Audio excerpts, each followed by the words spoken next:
नमो नमः। नमस्कारः। वंदे संस्कृत मातरम। मैं हूं डॉक्टर सुनीता थत्ते और आज के इस वीडियो में आप मेरे साथ पढ़ने जा रहे हैं प्रारंभिक रचनानुवाद कौमुदी के अभ्यास 25 का दूसरा भाग, क्रियात्मक वाला भाग, अर्थात लेसन 51।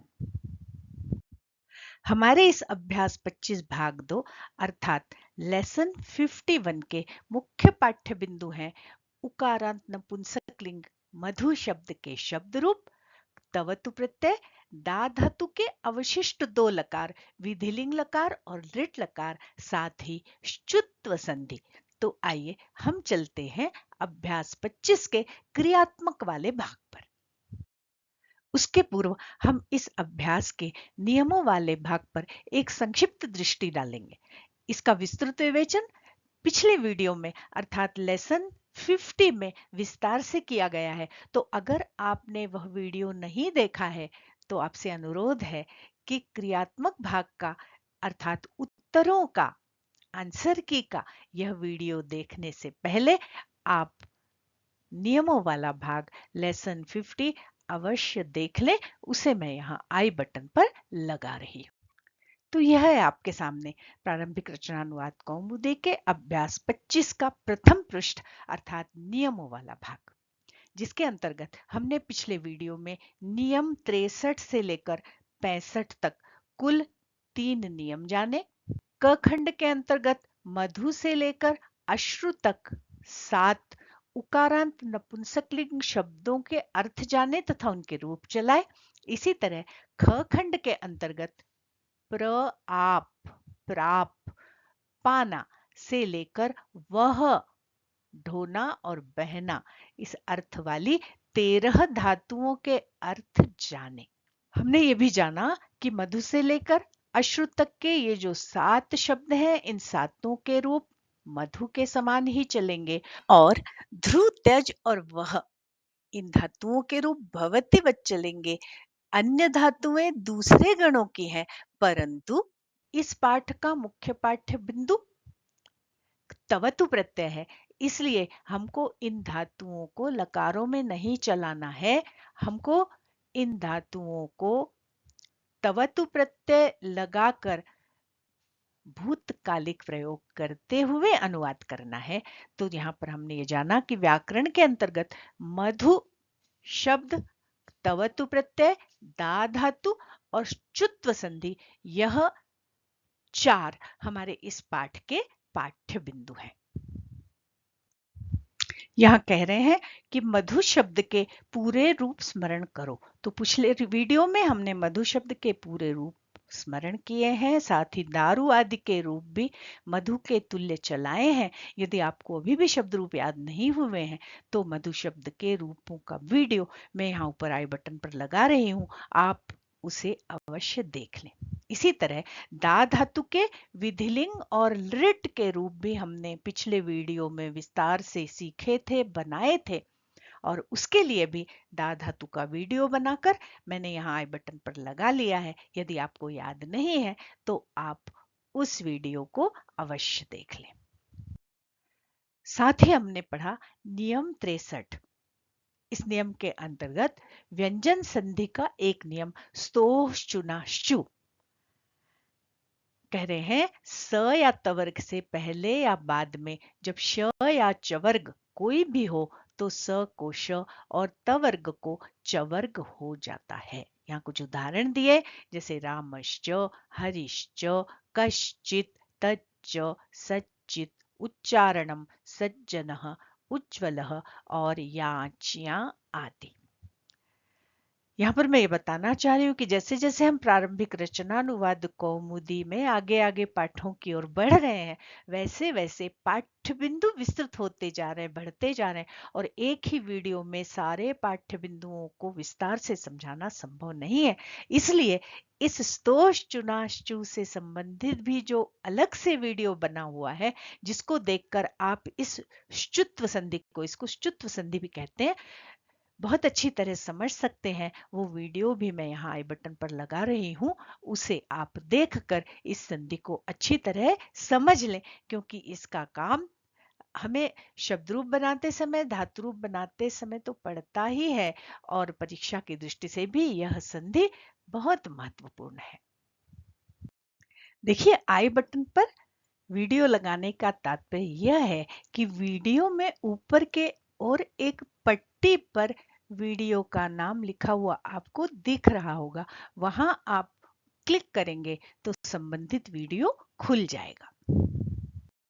तो चलिए अब हम देखते हैं नियम 64, जिसको पिछले वीडियो में विस्तार से समझाया। यहाँ कह रहे हैं कि भूतकाल के अर्थ में धातु से तवतु प्रत्यय होता है। पिछले दो पाठों में, मतलब अभ्यास 23 और 24 में हमने पढ़ा था कि भूतकाल के अर्थ में धातु से त प्रत्यय होता है। तो यहाँ इन दोनों प्रत्ययों का भेद समझना बहुत आवश्यक है। त प्रत्यय भी भूतकाल के अर्थ में होता है, परंतु जब कर्मवाच्य और भाववाच्य के वाक्य होते हैं तो त प्रत्यय लगता है, और जब कर्तृवाच्य का वाक्य बनाना होता है तो वहां तवतु प्रत्यय का प्रयोग होता है। कह रहे हैं तवतु का तवत शेष रहता है, मतलब क और उ का लोप हो जाता है। अब तवत प्रत्यय लगाकर रूप बनाने का बहुत सरल उपाय ये बता रहे हैं कि त प्रत्यय लगाकर जो रूप बना है उसके बाद में वत और जोड़ दो तो आपका तवतु प्रत्यय का रूप बन जाएगा। जैसे क्रू से हमने बनाया कृतः, अब विसर्ग हटा दें यहाँ से, कृत और फिर उसमें वत और जोड़ दिया तो कृतवत, कृत कृतवत। पठ से बना पठित पठितवत, लिखित लिखितवत। देखिए हमने पिछले दो अभ्यासों में हमने त प्रत्यय के रूप बनाए थे, उसी को देखकर हम यहाँ पर तवतु प्रत्यय के रूप बनाने का अभ्यास करते हैं। तो ये आपके सामने है त प्रत्यय से बने हुए, मतलब त प्रत्यय, उसके क का लोप हो जाता है, शेष त बचता है ना। त प्रत्यय के से बने हुए कुछ प्रसिद्ध रूप। और कह रहे हैं देखो प्रत्यय विचार मैंने इस प्रारंभिक रचनानुवाद कौमुदी के पीछे जो परिशिष्ट है उसमें प्रत्यय विचार के अंतर्गत बहुत सारी धातुओं के त प्रत्ययांत रूप लिखे हुए, उनको भी आप देख सकते हैं। अभी हमने ये स्लाइड पिछले पाठ से उठाई है कि देखिए अस से बना भूतः, आप से आप्तः, ईक्ष से इक्षितः। अब इसमें से विसर्ग को या अगर म लगा हुआ है पठितम लिखितम तो म को हटा दीजिए और उसे वत जोड़ दीजिए तो आपका तवतु प्रत्यय का रूप बन जाएगा। देखिए भूत भूतवत, आप्त आप्तवत, ईक्षित इक्षितवत, कथित कथितवत, कृत कृतवत, क्रीडित क्रीडितवत, खादित खादितवत, गत गतवत। अब ये तवत गतवत ये मूल शब्द बना और अब इसके रूप तीनों लिंगों में चलेंगे। आइए अगले नियम में इस बात को समझते हैं। क्या कह रहे हैं नियम 65 में, देखिए कह रहे हैं तवत प्रत्ययांत अर्थात तवतु प्रत्ययांत रूप के साथ अनुवाद के लिए यह नियम स्मरण कर लें कि कर्ता के तुल्य ही तवत प्रत्ययांत के लिंग विभक्ति और वचन होंगे। कर्ता में प्रथमा होगी, कर्म में द्वितीया और क्रिया कर्ता के तुल्य चलेगी। जैसा कि मैंने आपको बताया कि तवतु प्रत्ययांत शब्द के साथ हमारा जो वाक्य बनेगा वो भूतकाल में बनेगा, क्योंकि ये भूतकालिक प्रत्यय हैं दोनों त और तवतु। पर त प्रत्यय जो है कर्मवाच्य और भाववाच्य में प्रयुक्त होता है और तवतु प्रत्यय चूंकि कर्तृवाच्य में प्रयुक्त होता है, कर्तृवाच्य का वाक्य बनेगा, इसलिए कर्ता में प्रथमा कर्म में द्वितीया होगी और क्रिया कर्ता के तुल्य चलेगी। जब हम लंग लकार का प्रयोग करके या लट इत्यादि लकारों का प्रयोग करके वाक्य बनाते थे तब हम पुरुष का ध्यान रखते थे, पर अब जब हम तवत प्रत्ययांत रूप बनाएंगे तो हमें यहाँ पुरुष का ध्यान नहीं रखना है, पर हमें लिंग का ध्यान रखना होगा। तो देखिए तवत प्रत्ययांत जो शब्द बना है ना, जैसे हमने बनाया पठितवत लिखितवत कृतवत गतवत, तो अब ये भगवत जैसा बन गया। तो इसके रूप जो हैं पुल्लिंग में भगवत के समान चलेंगे। ये शब्द हम पूर्व में पढ़ चुके हैं। मैं फिर से यहाँ पर आई बटन पर हलंत शब्द रूपों को बनाने की ट्रिक वाला वीडियो ऊपर लगा रही हूँ। स्त्रीलिंग में ई लगाकर नदी के समान, इसको भी आप लोग पढ़ चुके हैं। और नपुंसक लिंग में जगत के तुल्य इसके रूप चलेंगे। तकारांत नपुंसकलिंग शब्द। यद्यपि बहुत कुछ पुल्लिंग से मिलता जुलता है, प्रथमा और द्वितीया में जगत जगती जगंती, जगत जगती जगंती ऐसे रूप चलते हैं, बाकी पुल्लिंग के तरह ही होता है। तो यहाँ पर कैसे हम लिंग विभक्ति और वचन का ध्यान रखेंगे, कुछ उदाहरण दिए हैं। देखिए, उसने पुस्तक पढ़ी तो सह कर्ता में प्रथमा, सह पुस्तक में द्वितीया, पुस्तकम। अब पठितवत हमारा शब्द है, तो भगवत की तरह हम रूप चलाएंगे, तो सह पुस्तकम पठितवान, भगवान की तरह। जब दो हो गए तो तौ पुस्तकम पठितवन्तौ, और जब बहुत सारे हो गए तो ते पुस्तकानि पठितवन्तः। देखिए यहाँ पर ये मिसप्रिंट है, यहाँ पर सह नहीं होना चाहिए, यहाँ पठितवन्तः क्रिया है तो इसके साथ कर्ता भी बहुवचन का होगा, तो यहाँ शुद्ध वाक्य बनेगा ते पुस्तकानि पठितवन्तः। जब हमारा कर्ता स्त्रीलिंग में गया तो हमारी क्रिया भी स्त्रीलिंगी हो गई। देखिए, रमा, तो पुस्तकम पठितवत में हमने ई की मात्रा लगा के नदी जैसा रूप बनाया, तो नदी नद्यो नद्य, वैसे पठितवती पठितवत्यो पठितवत्य ऐसे रूप चलेंगे। रमा पुस्तकम पठितवती, और अगर बहुत सारी बालिकाएं होती तो बालिकाः पुस्तकम पठितवत्यः, नदी नद्यो नद्यः, वती वत्यो वत्यः। इस तरह से रूप चलाकर हमें तवतु प्रत्यय का प्रयोग करना पड़ेगा। तो हम चलते हैं क्रियात्मक वाले पेज पर, जहां पर बहुत सारे और भी उदाहरण दिए हुए हैं। तो ये आपके सामने अभ्यास 25 का दूसरा पृष्ठ, अर्थात क्रियात्मक वाला भाग, जिसमें आपको अनुवाद करने हैं। उसके पूर्व उदाहरण के कुछ वाक्य हैं। तो देखिए, यहाँ उदाहरण के वाक्यों में जो मधु उकारांत नपुंसकलिंग शब्द है, उसके जैसे जितने शब्द हैं, मधु, अंबु, वस्तु इत्यादि, उसका प्रयोग करते हुए पहले अनुवाद से लेकर छठवें अनुवाद तक प्रयोग किया है। देखिए, मधु को खाया, मधु आनय, मधु की द्वितीया, मधु ने, मधु के लिए मधु की चतुर्थी, मधुनः मधु की षष्ठी, शुचि अम्बु पिब, ये शुचि हमने इकारांत नपुंसकलिंग शब्द पिछले पाठों में पढ़ा है, और अम्बु है ना, शुद्ध जल को पियो। वस्तु वस्तुनि वस्तुनि एतत् वस्तु अत्रान।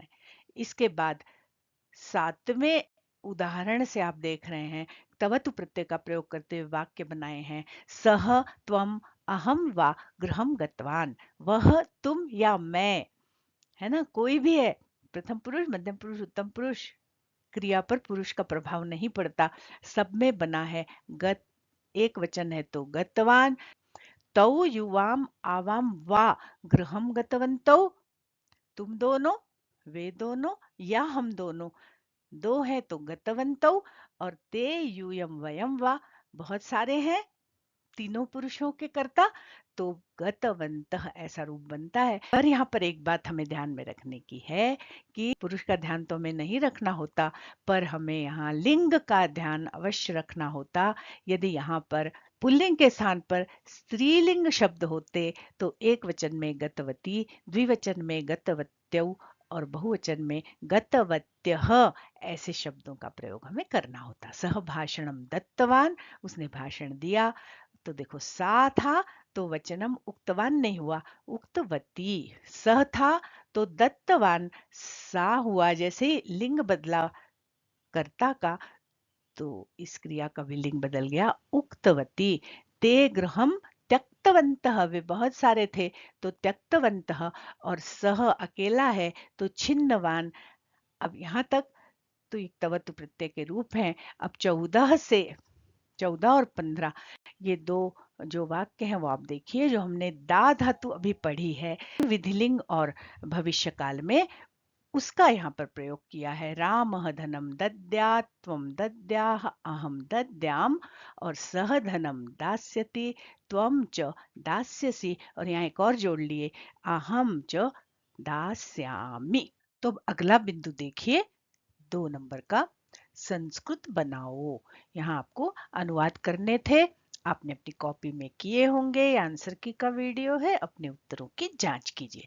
देखिए, क खंड के अंतर्गत उकारांत नपुंसकलिंग शब्दों को विविध विभक्तियों में प्रयुक्त करके हमें प्रयोग करना था, तो हम उन्हीं शब्दों का प्रयोग करें जो उकारांत नपुंसकलिंग। ख खंड के अंतर्गत तवतु प्रत्यय से बने हुए एक वचन के वाक्यों का हमें अनुवाद करना था। और अगली स्लाइड में देखिए, ग खंड के अंतर्गत तवतु प्रत्यय से बने हुए बहुवचन के अधिकांश वाक्य यहाँ पर हैं, उनका अनुवाद करना था। और घ खंड के अंतर्गत हमें दा धातु का प्रयोग विधिलिंग लकार और लृट लकार में करना था।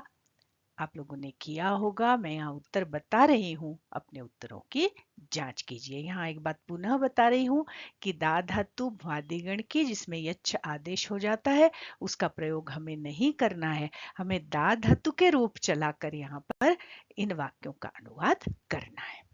तो आइए, इसको मैंने अलग स्लाइड में ले लिया है, इन वाक्यों को हम देखते हैं इनके अनुवाद कैसे होंगे। ये दूसरे का क खंड देखिए, शहद लाओ मधु आनय, शहद खाओ मधु खाद, लोट लकार का प्रयोग। शहद के लिए बर्तन लाओ चतुर्थी, मधु ने पात्रम आनय, शहद का सेवन करो। षष्ठी, मधुनः भक्षणम कुरु, अच्छी लकड़ी लाओ, लकड़ी के लिए उकारांत दारु शब्द, दारु दारुणी दारुणी, उत्तमम दारु आनय, अपने घुटने को स्वच्छ करो, जानु माने घुटना, स्वस्य जानु स्वच्छम कुरु, देखो जानुम नहीं होगा, है ना, मधु मधुनी मधुनी, जानु जानुनी जानुनी, जानु जानुनी जानुनी, अनुस्वार नहीं लगेगा। स्वच्छ जल पियो, स्वच्छम अंबु पिब, इसकी जगह पर आप लिख सकते हैं शुचि अंबु पिब, जल के लिए नदी पर जाओ। तो यहां हम जलाए नहीं, अंबु शब्द का प्रयोग करेंगे, अंबु ने नदीम गच्छो, मेरी वस्तु यहाँ लाओ, मेरी मम वस्तु अत्र आने, इस वस्तु को ले जाओ, इसको माने एतत् वस्तु नय ले जाओ। बालक के आंसू भूमि पर गिर रहे हैं, अश्रु, बालकस्य अश्रु अश्रूणि अश्रूणि बहुवचन में बना, बालकस्य अश्रूणि भूमौ पतन्ति। ख खंड में देखिए, अब हमें तवतु प्रत्यय का प्रयोग करना था। उसने पुस्तक पढ़ी, यहाँ लंग लकार का प्रयोग नहीं करना था, तवतु प्रत्यय का प्रयोग करते हुए वाक्य बनाने थे। तो देखिए कैसे बनेंगे, सह पुस्तकम पठितवान, उसने लेख लिखा, सह लेखम लिखितवान, तू घर गया, त्वम गृहम गतवान, मैं यहाँ आया, अहम अत्र आगतवान, उसने धन पाया, सह धनम प्राप्तवान, और वह भूमि पर सोया, सह भूमौ सुप्तवान, एक वचन में तीनों पुरुषों में वान तवान तवान तवान ऐसा लगाकर वाक्य बने हैं। उसने धर्म को जाना, सह धर्मम ज्ञातवान, मैं नहाया, अहम स्नातवान, लड़की वचन बोली, देखिए यहाँ पर लिंग बदला तो हमारी क्रिया बदल गई, लड़की बालिका वचन को बोली, वचनम उक्तवान नहीं उक्तवती, उन्होंने बालक पकड़ा, अब ये तवत प्रत्यय बहुवचन के प्रयोग, उन्होंने बालक पकड़ा, ते बालकम धृतवन्तः, धृतवान धृतवन्तो धृतवन्तः, वे मरे, ते मृतवन्तः, तुम सबने घर छोड़ा, यूयम गृहम त्यक्तवन्तः, तुमने घड़ा तोड़ा, तुमने त्वम घड़े को तोड़ा, मतलब घटम भिन्नवान, ये एक वचन का एक वाक्य केवल आया, बीच में हमने लकड़ियां काटी, तो वयम दारूणि, दारु दारुणी दारूणि, दारु दारुणी दारूणि, वयम दारूणि छिन्नवन्तः, हमने शेर मारा, वयम सिंहम हतवन्तः, हमने काम आरंभ किया, वयम कार्यम आरब्धवन्तः, हमने भार ढोया, वयम भारम ऊढ़वन्तः। अब ये घ खंड के अंतर्गत देखिए दा धातु का प्रयोग, वह धन दे, विधिलिंग लकार, सह धनम दद्यात्, तू फल दे, त्वम फलम दद्याः, मैं निर्धन को धन दूं, अहम निर्धनाय धनम दद्याम, यह विद्या देगा, एषः विद्यां दास्यति, तू रमा को फूल देगा, त्वं रमां पुष्पम दास्यसि, मैं साधु को भोजन दूंगा, अहम साधवे भोजनम दास्यामि। अब देखिए तीसरा बिंदु, अशुद्ध वाक्यों को शुद्ध करके बताया है। तेन लेखः लिखितवन्तः। तो जब तवतु प्रत्यय का प्रयोग होता है तो कर्मवाच्य का वाक्य नहीं होता, कर्तृवाच्य का वाक्य होता है, इसलिए कर्ता में लगेगी प्रथमा। तो सह कर्म में लगेगी द्वितीया लेखम, और लिखितवन्तः नहीं होगा, है ना। सह के अनुसार क्रिया लगेगी लिखितवान, सह लेखम लिखितवान, ये शुद्ध वाक्य बनेगा। तैहि बालकः धृतवान, वही तैहि नहीं होगा, ते प्रथमा में जाएगा कर्ता, और बालक को बालक जाएगा द्वितीया में, ते बालकम, और बहुत सारे कर्ता हैं इसलिए धृतवान नहीं होगा, धृतवंतः होगा। अब देखिए यहाँ पर हमें एक बात ध्यान में रखना है कि ये जो दोनों अशुद्ध वाक्य हैं, इनको अगर हमें कर्मवाच्य में लिखना होता तो हम केवल क्रिया को बदलते और हमारे शुद्ध वाक्य बनते, तेन लेखः लिखितः और तैः बालकः धृतः। चलिए अब चौथे बिंदु के निर्देशों को देखिए। चौथे बिंदु के क में कह रहे हैं कि दो ख को बहुवचन में बदलो। तो आइए अभी हमने जो दो ख के एक वचन के वाक्य बनाए थे उनको बहुवचन में बदलते हैं। सह पुस्तकम पठितवान, तो बहुवचन हो जाएगा ते पुस्तकानि पठितवन्तः। तीनों शब्दों को हमने बहुवचन में बदल दिया। सह लेखम लिखितवान, ते लेखान लिखितवन्तः, त्वं गृहं गतवान, यूयं गृहं गतवन्तः, अहम अत्र आगतवान, वयम अत्र आगतवन्तः, सः धनं प्राप्तवान, ते धनं प्राप्तवन्तः, सः भूमौ सुप्तवान, ते भूमौ सुप्तवन्तः, सः धर्मं ज्ञातवान, ते धर्मं ज्ञातवन्तः, अहं स्नातवान, वयं स्नातवन्तः, बालिका वचनम् उक्तवती, बालिकाः वचनानि उक्तवत्यः। चलिए ख खंड का निर्देश देखिए, दो ग को एक वचन में बदलो। तो ये दो ग है, ते बालकम धृतवन्तः, एक वचन हुआ, सह बालकम धृतवान, ते मृतवन्तः, सह मृतवान, यूयं गृहं त्यक्तवन्तः, त्वं गृहं त्यक्तवान, यूयं घटं भिन्नवन्तः, त्वं घटं भिन्नवान, और वयं दारूणि छिन्नवन्तः, तो अहं दारूणि छिन्नवान। वयं सिंहं हतवन्तः, तो अहं सिंहं हतवान, वयं कार्यम् आरब्धवन्तः, अहं कार्यम् आरब्धवान, वयं भारम् ऊढवन्तः, अहं भारम् ऊढवान। अगला देखिए ग खंड। ग खंड में कह रहे हैं दो घ को बहुवचन में बदलो, माने दा धातु के जो हमने वाक्य बनाए थे उन्हें बहुवचन में बदलना है। तो यहाँ संस्कृत के वाक्य लिखे हुए हैं एक वचन के, उनको हम बहुवचन में बदलते हैं। सह धनम दद्यात्, ते धनम दद्युः, त्वं फलं दद्याः, यूयं फलं दद्यात्, अहं निर्धनाय धनं दद्यां, वयं निर्धनाय धनं दद्याम, एषः विद्यां दास्यति, एते विद्यां दास्यन्ति, त्वं रमायै पुष्पं दास्यसि, युवां रमायै पुष्पाणि दास्यथ, अहं साधवे भोजनं दास्यामि, वयं साधवे भोजनं दास्यामः। चलिए अब अगला निर्देश देखते हैं। घ, मधु अंबु वस्तु और अश्रु के पूरे रूप लिखो।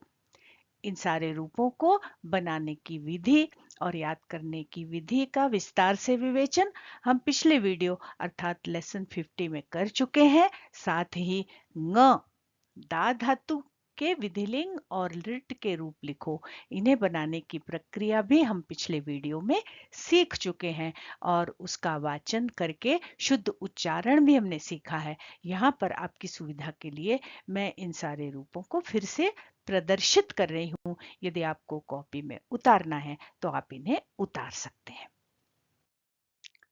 तो ये मधु उकारांत नपुंसकलिंग शब्द रूप, मधु मधुनी मधुनी, अंबु अंबु अंबुनी अंबुनी, इस रूप चलाएंगे। इसी तरह वस्तु के वस्तु वस्तुनी वस्तुनी, और अश्रु के अश्रु अश्रुणी अश्रूणी, ऐसे रूप चलेंगे।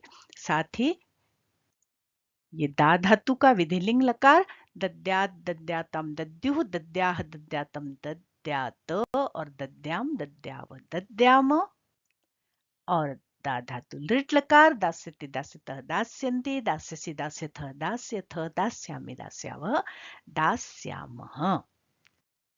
अब ये अंतिम प्रश्न देखिए। पर उससे पूर्व यदि वीडियो पसंद आया है तो इसे लाइक करें, अपने अच्छे कमेंट्स और प्रतिक्रियाएं दें, अपने छात्रों और मित्रों के साथ इसे शेयर करें, और हाँ, सब्सक्राइब करना न भूलें। संधि करो। यहाँ पर कुछ पद दिए हुए हैं।